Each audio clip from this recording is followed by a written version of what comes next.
Let's move on to section 5.4, which is on exponential functions. And in particular, it is the best exponential function there is.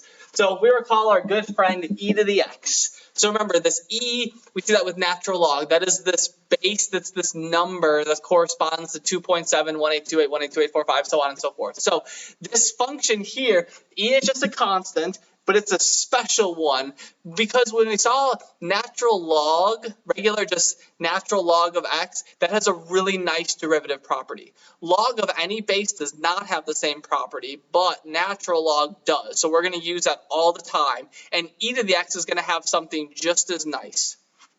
So let's take a look now at this. So let's recall a few things about what does this function even look like. So this is just a normal exponential function when the base is larger than 1. So this is our function here of e to the x. So some things that we should know. First off, e to the x, where is this continuous? Well, this function is continuous on all real numbers. So it's just continuous on negative infinity to infinity. What is the limit as x goes to infinity of e to the x? Well, that's going to go up to infinity. What is the limit as x goes to negative infinity? So if we go in this direction, our limit is going to be approaching 0. And then what about limit as x approaches infinity of e to the negative x? Well, remember, a negative exponent means I can take the reciprocal. So this is the same as the limit as x tends to infinity of 1 over e to the x. And now when the denominator is going to infinity and my numerator is just 1, this whole thing is going to go to 0. So just a few important facts for us to fill in based off of our calculus understanding now for e to the x. Let's get to the fun part of derivatives now. How do we define the derivative of e to the x? Now, there's a few different techniques that we're allowed to do.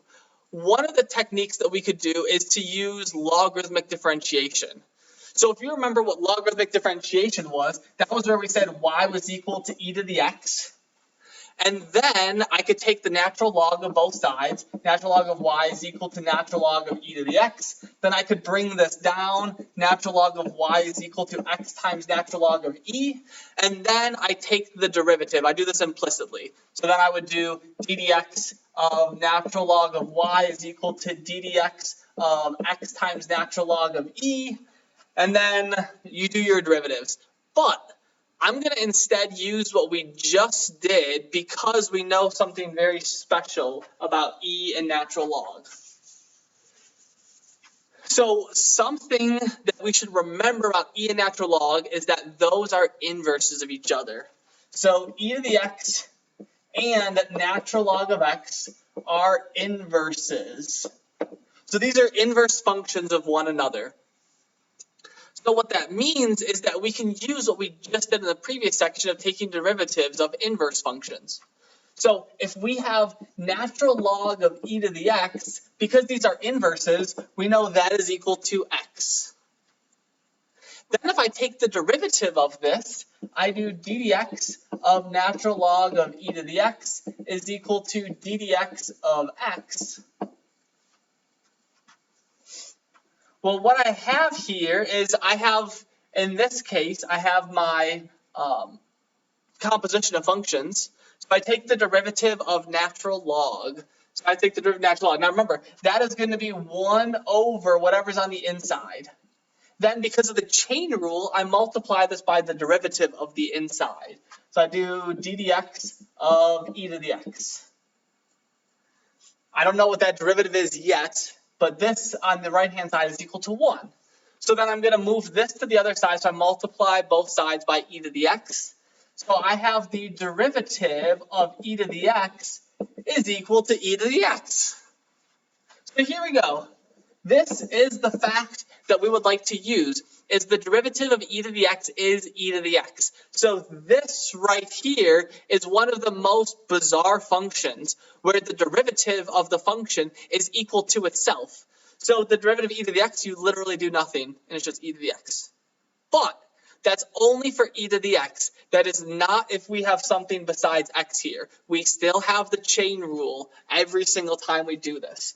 So if we take a look at an example now, if we want to find the derivative of e to the 3x, The rule for the derivative of e to the x says that I rewrite the function. It's just the same thing, carbon copy, e to the 3x.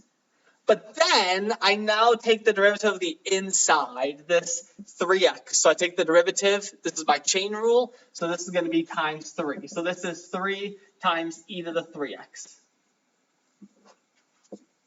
So similarly, if we did something else, if we had, say, if I want to find the derivative of e to the x squared, I rewrite this function e to the x squared. So remember, this outermost function is e to the x, or e to the u.